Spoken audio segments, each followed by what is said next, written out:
एक कबीर परमेश्वर ने छोड़ के इस पृथ्वी पर कोई गुरु नहीं। और जो मनमुखी गुरु बने हुए थे, कहते वो मसान भूत बन गए शमशान पर जा करके। अब क्या बताते हैं, सतगुरु पुरुष कबीर हैं चारों युग परवान, और झूठे गुरु अमर गे वो हो गए भूत बसान। कबीर परमेश्वर चारों युगों में प्रमाण इस मालिक के आने का। सतयुग में सत सुकृत नाम से, त्रेता में मुनिंदर नाम से, द्वापर में करुणा में नाम से, और कलयुग में वो कबीर नाम से। सतयुग में सत सुकृत नाम से, त्रेता में मुनिंदर ऋषि नाम से, द्वापर में करुणा में नाम से, और कलयुग में कबीर नाम से वो परमात्मा चारों युगों में सहस्री आए हैं, सी स्वरूप धारण किया, फिर लीला करते हुए बड़े हुए। तो वो लीला हर युग में, प्रत्येक युग में ऐसा ही करते हैं, और फिर अपना ज्ञान प्रचार करते हैं अपनी प्यारी आत्माओं को, और सूक्ष्म वेद को लिखवा कर चले जाते हैं। सच्चिदानंद घन ब्रह्म की वाणी में अपने मुख से बोलकर उस अमृत व ज्ञान को वो स्वयं ही प्रदान करते हैं। अपने आत्मा, ये राधा स्वामी पंथ है, आगरा से ये चला है, और उस इनके परम धनी का नाम है श्री शिवदयाल जी। इसको परम हजूर, परम धनी, राधा स्वामी, पता नहीं कितने नामों से, ये उपमात्मक नामों से इनको, इनकी प्रशंसा करते हैं। और इनका कोई गुरु नहीं था, इनका कोई गुरु नहीं था। अभी आपने आदरणीय गरीबदास साहिब जी की वाणी सुनी है कि सतगुरु पुरुष कबीर हैं ये चारों युग प्रमाण, और ये झूठे गुरु अमर गए हो गए भूत मसान। अब एक समझदार संकेत बहुत होता है। शिवदयाल जी इनके परम धनी हैं। किन किन के? इस व्यास डेरे वाले श्री जयमल सिंह जी भी वहीं से उनके गुरु थे। जयमल सिंह जी के गुरु भी शिवदयाल जी थे। और उधर से मथुरा के अंदर एक जय गुरुदेव पंथ चला है, वो भी यही 5 नाम देते हैं, ये ओंकार, निरंकार, ज्योत, निरंजन, सोहम और सतनाम। और ये भी उस शिवदयाल जी के ही लिंक है, आगरा से निकला ये भी। और इधर से ये सच्चा सौदा सिरसा के अंदर जो श्री खेमामल जी, जिनको बिलोचिस्तानी शाह मस्ताना भी कहते थे, उनसे वहां पंथ चला। वो भी श्री सावन सिंह जी के शिष्य थे। व्यास डेरा में जयमल सिंह जी के उत्तराधिकारी हुए हैं श्री सावन सिंह जी। और श्री सावन सिंह जी ने कोई आदेश नहीं दिया इस खेमामल जी को, बिलोचिस्तानी शाह मस्ताना को, जिसने सच्चा सौदा सिरसा में लठगाड़ दिया डेरे का। यह पहली बात तो शिवदयाल जी का कोई गुरु नहीं, वो एक भूत बना, अभी दिखाऊंगा आपको। और फिर जगमाल वाली भी सच्चा सौदा सिरसा से ही गई, एक ब्रांच है। जिसको गद्दी नहीं मिली उसने न्यारा चिमटा गाड़ दिया। जैसे सावन सिंह जी ने सन 1948 में जगत सिंह जी को उत्तराधिकारी बना दिया। और ये सच्चा सौदा सिरसा वाले कहते हैं कि सावन सिंह जी ने उनको आदेश दे दिया था, और तब वो नाम देने लगे थे। कौन? खेमामल जी। ये इनकी बिल्कुल झूठ है। दिखाता हूँ थोड़ी सी झलक इनकी। ये देखिएगा, सारवचन राधा स्वामी वार्तिक, प्रकाशक हैं जगदीश चंद्र सेठी, सेक्रेटरी राधा स्वामी सत्संग व्यास, डेरा बाबा जयमल सिंह, मुद्रक हैं लक्ष्मी, ऑफसेट प्रिंटर दिल्ली। इतने से इसकी भूमिका में लेखक ने यहां लिखा 7 पृष्ठ पे है। यहां क्या लिखा है कि 20 मार्च 1948 में एक रजिस्टर्ड वसीयत के तहत द्वारा सरदार बहादुर जगत सिंह जी को अपना जानसीन यानी उत्तराधिकारी नियुक्त किया। और 2 अप्रैल 1948 को निज धाम चले गए। कौन? हजूर महाराज सावन सिंह जी का जन्म 20 जुलाई 1858 में ग्राम जाटान, जिला लुधियाना में हुआ। और ये यहाँ देखो, फिर 20 मार्च 1948 को इसने जगत सिंह को गद्दी नशीन बना दिया और 2 अप्रैल 1948 को निज धाम चले गए। 2 अप्रैल 1948 को इनकी मृत्यु होगी। किसकी? सावण सिंह जी की। अब दिखाता हूं आपको। ये है पुस्तक सतगुरु के परमार्थी करिश्मों के वृंतांत, पहला भाग। और संग्रहकर्ता कौन है? वर्तमान गद्दी नशीन पूज्य हजूर महाराज श्री गुरमीत सिंह जी, डेरा सच्चा सौदा, सिरसा, हरियाणा। ये वर्तमान में सच्चा सौदा के डेरे पर विराजमान है। और ये कहाँ से छपा है ये दिखाते हैं आपको अभी। प्रकाशक है इंद्र सेन, प्रबंधक डेरा सच्चा सौदा, सिरसा, हरियाणा, भारत। मुद्रक है इंद्र सेन, प्रबंधक परमार्थ उपदेश प्रिंटिंग प्रेस, डेरा सच्चा सौदा, बेगू रोड, सिरसा, हरियाणा, भारत। अब इसमें क्या लिख रहे हैं अपने कर कमलों से देखिएगा। पृष्ठ 33 पर डेरा सच्चा सौदा दरबार की नींव बेपरवाह मस्ताना जी ने 2 अप्रैल 1948 को अपने पवित्र कर कमलों द्वारा कच्ची ईंटों से रखी। और यहां देखो पृष्ठ 27 पर क्या कहते हैं? बेपरवाह मस्ताना जी ने संगत के बार बार विनती करने और बाबा सावण सिंह जी के हुक्म से अप्रैल 1949 में नाम दान देना शुरू कर दिया था।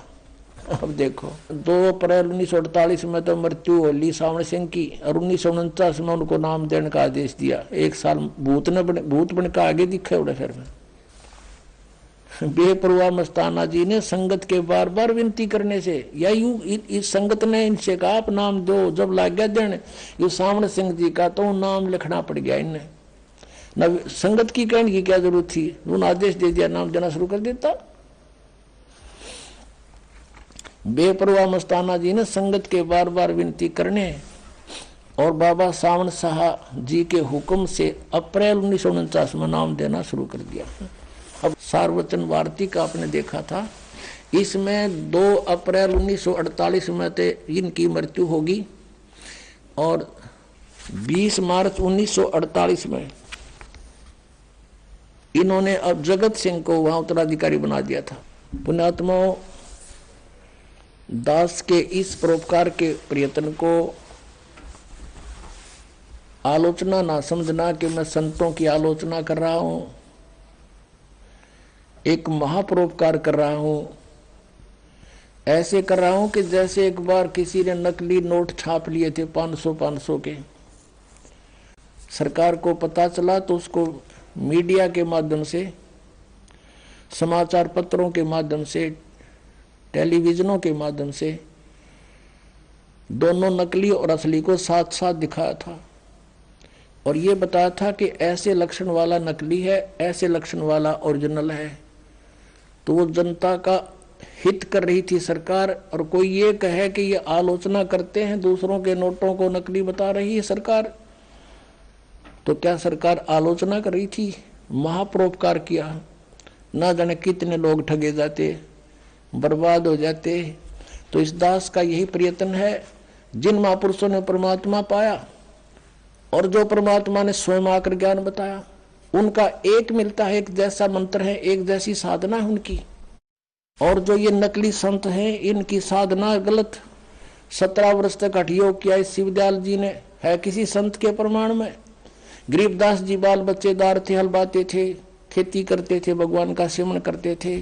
गीसा संत जी भी बाल बच्चेदार थे, किसान का काम करते थे और भक्ति की परमात्मा पाया। नानक साहब जी भी पहले नौकरी करते थे, फिर परमात्मा से परिचित होने के बाद नौकरी त्याग दी, 10-12 वर्ष प्रचार किया, फिर परमात्मा ने आदेश दिया, कबीर जी ने, पूर्ण परमात्मा ने, सतपुरुष ने, कि आप अपनी भक्ति करो, इनको बाद में देखेंगे, अभी तेरा विरोध शुरू हो जाएगा।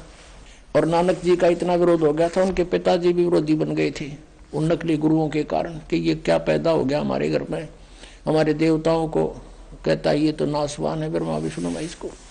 तो नानक साहब जी खेती भी करते थे, बाल बच्चेदार थे। और दादू साहब जी तेली का काम करते थे, तेली बैल चलाते थे, कोल्लू रखते थे। ऐसे मुल्कदास जी किसान थे और बाल बच्चेदार थे। कहने का भाव ये है कि इस तरह का हठ योग किसी ने नहीं किया जैसा शिवदयाल जी ने किया, और उसको परिणाम क्या मिला? ये 5 नामों का जाप करने वाला भूत बना वो, और उसी का अनुयायी सावन सिंह जी यानी जयमल सिंह जी का शिष्य, और सावन सिंह जी के अनुयायी कौन? बलोचिस्तानी शाह मस्ताना खेमामल जी, डेरा सच्चा सौदा सिरसा का जो है ना मुखिया माना जाता है।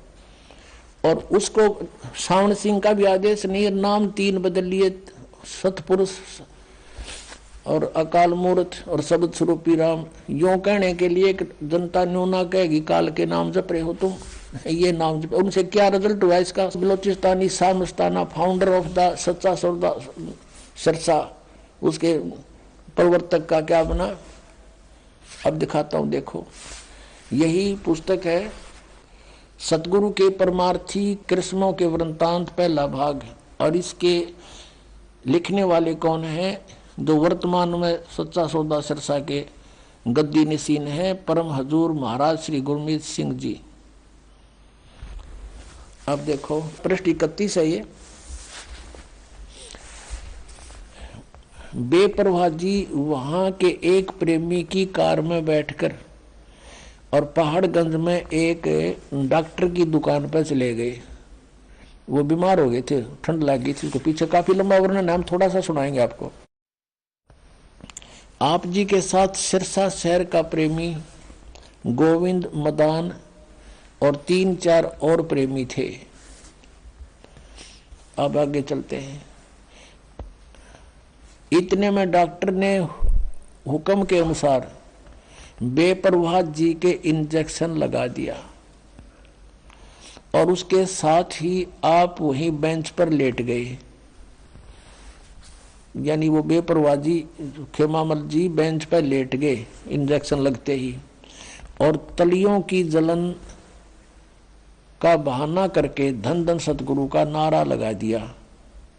अर्थात 18 अप्रैल 1960 को सुबह 10:15 पर अपना पंच भौतिक शरीर छोड़ दिया, छोड़कर अनामी देश में जा समाये। इंजेक्शन रिएक्शन हो गया इसका, और इंजेक्शन रिएक्शन से मृत्यु होगी 10 मिनट में इसकी, और वहां से इसको उठाकर फिर नौकानामी देश में जा समाये।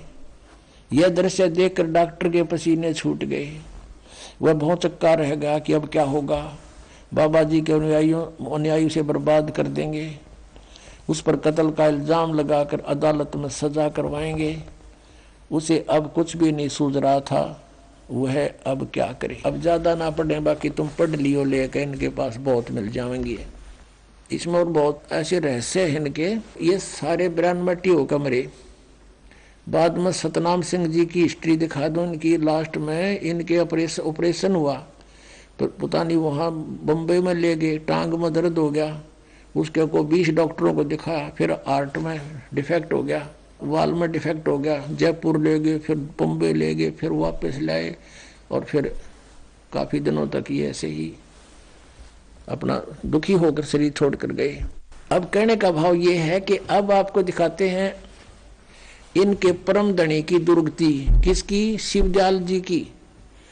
अब पुण्यात्माओं कहते हैं मूल जो इनका है उसी के विषय में जानकारी होने से आराम से समझ में आ जाएगी आपके, कि बाकी जो दूसरे इसके अनुयायी हैं वो कहाँ जाएंगे। जैसे ये एक जय गुरुदेव पंथ है मथुरा में, और वो भी आगरा से शिवदयाल जी के ही शिष्य हैं। शिष्य के शिष्य ऐसे परंपरा, जैसे जयमल सिंह जी ने ब्यास में डेरा बना दिया, और उसने जय गुरुदेव पंथ वाले ने वहाँ मथुरा में तुलसी साहिब बोल रहे हैं उसको, उनका शुभ नाम तुलसी साहिब, वर्तमान में जो वहाँ बैठे हैं गद्दी पे मथुरा में। तो उनसे किसी ने प्रश्न किया कि पूरे गुरु की क्या पहचान है। तो उत्तर देते हैं तुलसी साहिब जी ने कहा अपने शिष्य को जो पास में बैठा था कि बता दे, बोल दे सारी कहानी हमारे बारे में। तो उसने क्या उत्तर दिया कि जो परमात्मा के दरबार में आते जाते हैं वे पूर्ण संत हैं, और चाहने वालों को जो आज्ञा का पालन करते हैं उनको भी पहुंचा देते हैं परमात्मा के दरबार में। और सतपुरुष जिन जानिया, और सतगुरु जिसका नाम, तिनके संग शिष्य उभरे नानक हर गुण गाओ। नानक साहब की वाणी बोली उस चेले ने उसके गुरु जी के आदेश से। वो क्या कह रहा है कि जिसने सतपुरुष को जान लिया और वो उसका सतगुरु नाम है, और उनसे उनके नाम लेते उनकी शरण में जाने से सबका उद्धार, शिष्यों का उद्धार हो जाता है। अब देखो इनकी अकल, इन सतनाम का दबेरा भी को नहीं। बात करें सतपुरुष की, अब थोड़ी सी झलक और दिखानी पड़ेगी इनकी इस अज्ञान को हटाने के लिए। देखिएगा, सार बचन राधा स्वामी वार्तिक, राधा स्वामी सत्संग व्यास, और ये कहां से छपी है, कौन इसका प्रकाशक, जगदीश चंद्र सेठी सेक्रेटरी, राधा स्वामी सत्संग व्यास, डेरा बाबा जयमल सिंह, और ये मुद्रक है लक्ष्मी ऑफसेट प्रिंटर्स दिल्ली। इसकी भूमिका में क्या लिखा है, ये पढ़ने वाला है कि सार वचन राधा स्वामी वार्तिक स्वामी जी महाराज के वचनों का संग्रह है। किसका? शिवदयाल जी का।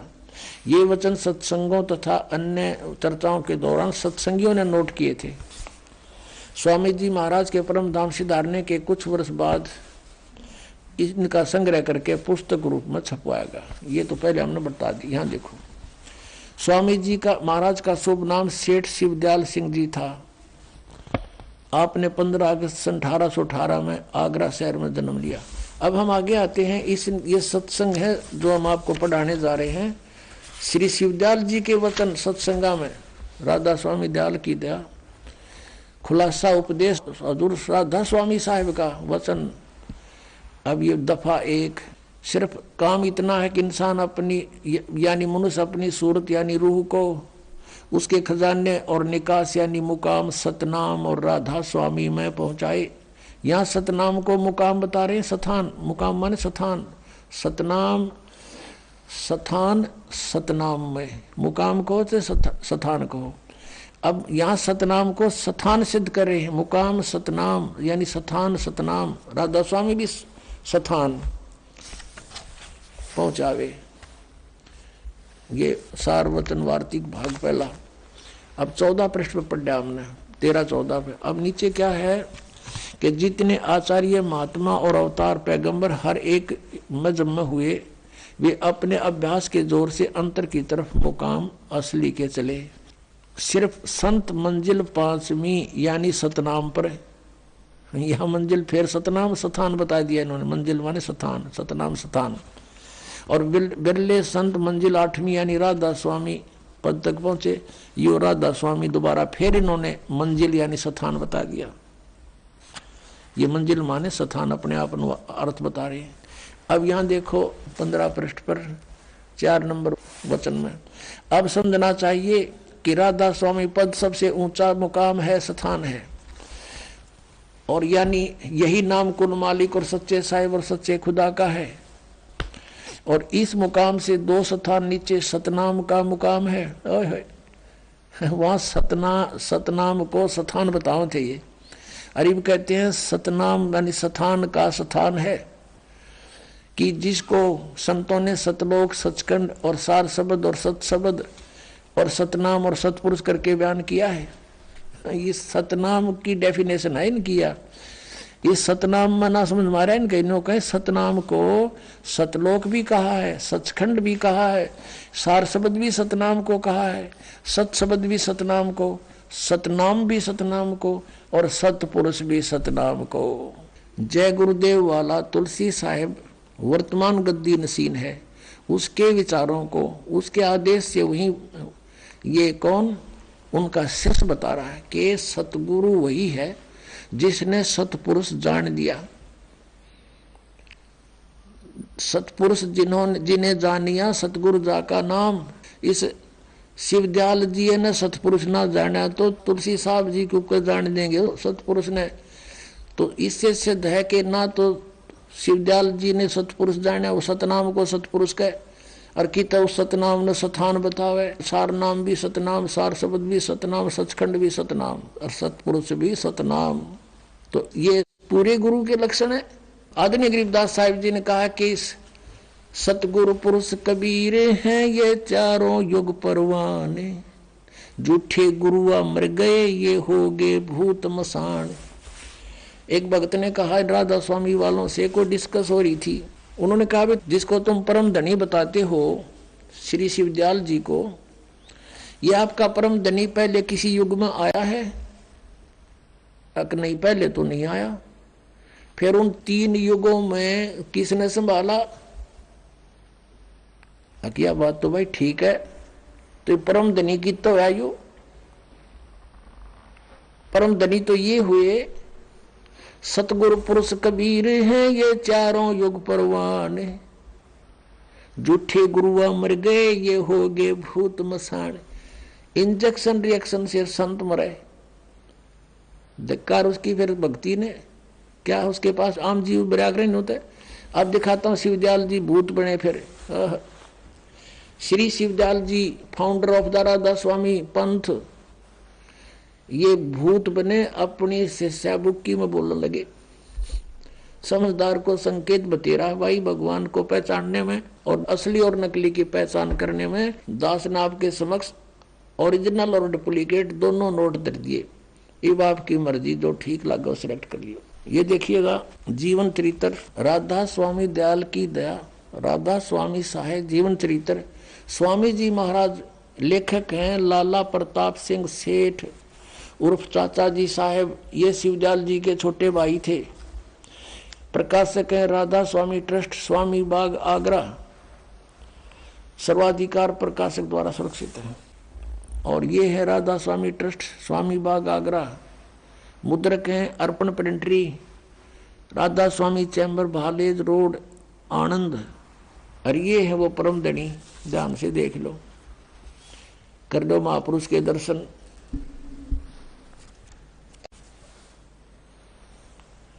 ये है परम पुरुष पूर्ण धनी अजूर स्वामी जी महाराज। अब देखो इसके हम चलते हैं प्रश्न नंबर। इनका कोई गुरु नहीं था पहले, तो ये स्पष्ट करते हैं। ये देखिएगा जीवन चरित्र स्वामी जी महाराज का है 28 पृष्ठ पे। स्वामी जी महाराज का कोई गुरु नहीं था और न किसी से उन्होंने परमार्थ का उपदेश लिया। अब गुरु बिन माला फेरते गुरु बिन देते दान, गुरु बिन दोनों निष्फल है पूछो वेद पुराण, ये परमात्मा का आदेश है, देखना इसकी क्या दुर्गति हुई। अब आते हैं पृष्ठ 78 पे। पृष्ठ 78 पर जीवन चरित्र। अब 71 नंबर वचन है इनके। गीता कैसे वचन है, 125 वर्ष 150 वर्ष से चल रहे हैं ये न्यू के न्यू ना सोचियो कि ताजा बना है। अब बुक्की जी का कि जो शिब्बो जी की छोटी बहन थी, थोड़ा सा हाल लिखा जाता है। यह शिब्बो जी के कुछ अरसे बाद स्वामी जी महाराज के चरणों में आई थी। जब इन्होंने कुछ दिन सत्संग किया और वचन स्वामी जी महाराज के सुने और वे वचन हृदय में समा गए, तब इनके प्रेम की हालत अजीब थी। जब स्वामी जी महाराज वचन या अर्थ पोथियों का करते तब इनकी आंखें सुरख अंगारा सी हो जाती थी। इस बुक्की में पहला भी भूत था। ये भूत प्रवेश प्राणी के लक्षण होते हैं और आंसू बार बार टपकते रहते थे। बहुत देर तक यानी घंटों तक उन वचनों का नशा बना रहता था। जब स्वामी जी महाराज कथा से फुर्सत पाकर हुक्का पीते थे, या और कसर रहेगी परम धनी की, हुक्का पीते थे या अभ्यास का रस लेते थे या कथा करने बैठते थे, तो बुक्की जी महाराज के चरणों का अंगूठा मुंह में रखे हुए घंटों चरणामृत का रस लेती रहती थी। और जब कोई मत्था टेकने के वास्ते हटाना चाहता तो वे चरण नहीं छोड़ना चाहती थी। तब मत्था टेकने वाले से कह दिया जाता था कि तुम दूसरे चरण पर मत्था टेक लो और उस प्यासी को मत हटाओ। अब ये राधा स्वामी वाले ये भी कहा करेंगे पूरे गुरु की भी पहचान है, वो मत्था ना टेकवाता। हरियो थारा परम धनी भी मत्था टेकवा था। और वह बयान किया करती थी, मुझे इसमें ऐसा रस आता है जैसे कोई दूध पीता है। इनके भजन का ये हाल था कि 8 घंटे 9 घंटे रोज भजन किया करती थी, बेहोश होकर पड़ जाती, भूत था उसमें पहले भी। इनको स्वामी जी महाराज के दर्शनों का पूरा आधार हो गया था। अब दर्शन के रह गए, सामने बैठा और दर्शन की तो होंगे इसको। अब सूरत भी ऊंचे देश में पहुंचती थी, कौन से देश में बताइए, सतनाम का नबेरा ना ये न्यो मूर्ख बना रहे हैं। जब स्वामी जी महाराज अंतर्ध्यान हुए तब बुक्की जी की यह कैफियत हुई कि दिन रात बेहोश पड़ी रहती थी। स्वामी जी की मृत्यु के बाद या फिर भूत उसमें प्रवेश रहा और 2 दिन हाजत जरूरी को भी रफा करने नहीं जाती थी, फ्रेश होने भी नहीं जाती थी। और सूरत स्वामी जी महाराज के चरणों में लगी रहती थी। करीब 1.5 महीने तक यह हाल रहा। सबको खौफ हुआ कि शायद इनकी देह छूट जावे। तब स्वामी जी महाराज ने इनको दर्शन दिए और फरमाया कि जिस तरह तुम सेवा पेशतर किया करती थी उसी तरह से करो। वो भूत बन गया इनका परम धनी और बुक्की वहां के बढ़ गया, प्रवेश कर गया। 1.25 महीने तक इसकी देह ड्यूटी होगी तपस्या पर सारा घूम घाम के। फिर उसी रोज से बुक्की जी अब आके बोला कि रोटी बना उसी तरह, और मैं खाऊंगा बुक्की में बढ़ के, उसी तरह से करो। और फिर उसी रोज क्या कहा, करीब 1.5 महीने के ये हाल रहा। सबको खौफ हुआ कि शायद इनकी देह छूट जावे। तब स्वामी जी महाराज ने इनको दर्शन दिए और फरमाया कि जिस तरह तुम सेवा पेशतर किया करती थी उसी तरह से करो। और फिर उसी रोज से बुक्की जी भोग भी तैयार करती थी और मेरे पन्नी गली के मकान पर पहले दस्तूर के माफिक पलंग बिछाती और हुक्का भरती थी। वह पलंग अभी तक बिछा रहता है। गर्ज की जिस तरह से की पेशतर सेवा किया करती थी, वो जीते जी सेवा करा करती थी। स्वामी जी की रोटी बनाया करती, हुक्का भर के दिया करती, वो पिया करता। उसी तरह से कुल काम करने लगी और स्वामी जी महाराज उनको ध्यान के समय में प्रगट दर्शन देते और कुल सेवा उसी तरह कबूल फरमाते थे। है ध्यान के समय में वो भूत आ जाता, रोटी खाता और हुक्का पीता बुक्की के माध्यम से। नो कहे कुल सेवा उसी तरह कबूल फरमाते थे जैसा कि अंतर ध्यान होने से पेशतर यानी पहले करते थे। बुक्की जी को महाराज उनके आखिरी दम तक प्रगट रहे, उसका माय प्रवेश रहे, वो आखिरी दम तक प्रगट रहे उसमें। यहाँ तक कि जिस किसी को जब कोई बात स्वामी जी महाराज से अर्ज करनी होती थी तो वे बुक्की जी के जरिए से दरफ्यात कर दिया करते थे। बुक्की जी में इंटरनेट लग गया, हाँ उसमें बोला करता भूत। यानी बुक्की जी अभ्यास के समय स्वामी जी महाराज को प्रकट करके हम कलाम हुआ करती थी। अब यह इनकी चतुरता है थोड़ी उलझाने के लिए। इस नियाजमंद को भी जब कभी भीड़ के समय पर घबराहट होती थी यानी कोई मुसीबत आ जाती थी, लेखक प्रताप सिंह उसका छोटा भाई कह रहा शिवदयाल जी का कि किसी तरह से अकल काम नहीं देती थी तो बुक्की जी के जरिए से उस इंटरनेट न खोल लेता जाके, तब बुक्की जी के जरिए से स्वामी जी महाराज का हुक्म लिया करता था और जैसा हुक्म होता था उसी तरह मुआफिक बंदा कारबंद होता था। बुक्की जी का जब फरियाद लगाते बुक्की में बैठा था भूत, वो जैसे उनको बता देता कहते उसी तरह हम क्या करते थे। अब Pratap Singh ji writer of this जीवन चरित्र, अपने बड़े भाई शिवदयाल जी का जीवन चरित्र का लेखक उसका छोटा भाई प्रताप सिंह है। वो कहता है कि जब मेरे ऊपर कोई मुसीबत आ जाती थी तो बुक्की जी में जाकर इंटरनेट ऑन कर लेता था, अर्ज करता था और उस समय भूत बोला शिवदयाल जी इनका परम धनी ने कहता जो आदेश होता वो स्वीकार करता था। और इसी तरह कहते हैं राय साहब सालेग्राम जिसने राधा स्वामी पंथ का चमटा अलग से गड्ढा बताए हैं, वो भी बुक्की जी का गा जोड़ कर 3-4 बार उसने भी प्रार्थना की थी। ये देखिएगा। अब हम फिर आते हैं जीवन चरित्र पढ़ रहे हैं स्वामी जी महाराज का। यहाँ देखिएगा, यहाँ तक हम आ चुके हैं कि वो लेखक कहता है कि जब नियाजमंद को भी जब भीड़ के समय में घबराहट होती थी तो बुक्की जी शर्त किया करता था, तो बुक्की जी के जरिए से स्वामी जी महाराज का हुक्म लिया करता था और जैसा हुक्म होता था उसी के मुआफिक बंदा कारबंद होता था, उसी तरह करता था। इसी तरह से राय साहब ने, ये सालग्राम बोल रहे हैं जिसने, भी मौज की थी। बुक्की जी के जरिए से 2-4 बार हुक्म हासिल किए थे। यानी बुक्की में भूत बोल रहा था शिवदयाल जी, और ये उस तो प्रार्थना कर दो कि मैं एंडमेंट पहले की तरह बता देता। अपना आत्माओं, एक भक्त बतावा था, मेरा चाचा था सगा काका, और राधा स्वामी पंत से को 25 वर्ष से नाम ले रखा था, और सुबह शाम काफी देर तक बिल्कुल ऊपर चादर डाल के और ऐसे बैठ जाता था, टस से मस नहीं होता था, 2-2 ढाई घंटे प्रतिदिन। और वो चूरमा का लाड़ा था, चूरमा बहुत खाया करता। उसकी फिर मृत्यु होगी, हुक्का भी पिया करता, बीड़ी बैड़ी पीता था। या तो इनका दादा लाई है शिवजाला, हुक्का पियो इनका। परमात्मा कहते हैं भांग तमाकू छोतरा, आफू और शराब, कबीर कौन करे बंदगी, ये तो करे